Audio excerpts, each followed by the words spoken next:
And so, at dawn that day in the first week of August, May Tuck woke up and lay for a while beaming at the cobwebs on the ceiling. At last, she said aloud, "The boys will be home tomorrow." May's husband, on his back beside her, did not stir. He was still asleep, and the melancholy creases that folded his daytime face were smoothed and slack. He snored gently, and for a moment the corners of his mouth turned upward in a smile. Tuck almost never smiled except in sleep. May sat up in bed and looked at him tolerantly. "The boys will be home tomorrow," she said again, a little more loudly. Tuck twitched and the smile vanished. He opened his eyes. "Why'd you have to wake me up?" he sighed. "I was having that dream again, the good one, where we're all in heaven and never heard a tree gap." May sat there frowning, a great potato of a woman with a round, sensible face and calm brown eyes. "It's no use having that dream," she said. "Nothing's going to change." "You tell me that every day," said Tuck, turning away from her onto his side. "Anyways, I can't help what I dream." "Maybe not," said May, "but all the same, you should have got used to things by now." Tuck groaned.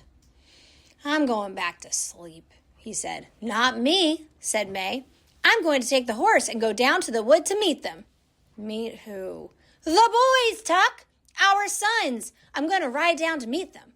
"Better not do that," said Tuck. "I know," said May. "But I can't wait to see them. Anyways, it's 10 years since I went to Tree Gap. No one will remember me. I'll ride in at sunset, just to the wood. I won't go into the village. But even if someone did see me, they won't remember. They never did before now, did they?"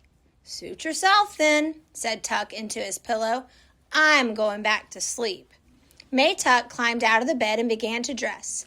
3 petticoats, a rusty brown skirt with one enormous pocket, an old cotton jacket, and a knitted shawl, which she pinned across her bosom with a tarnished metal brooch.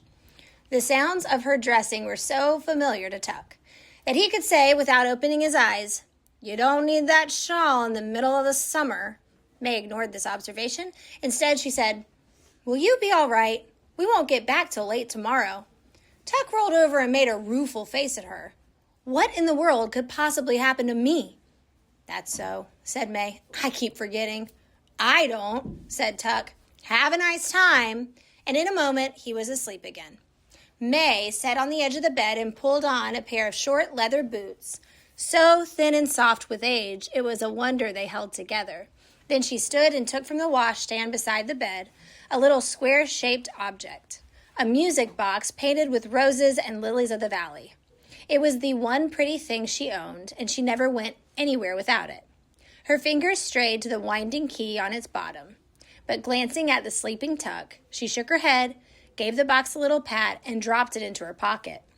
Then, last of all, she pulled down over her ears a blue straw hat with a drooping, exhausted brim.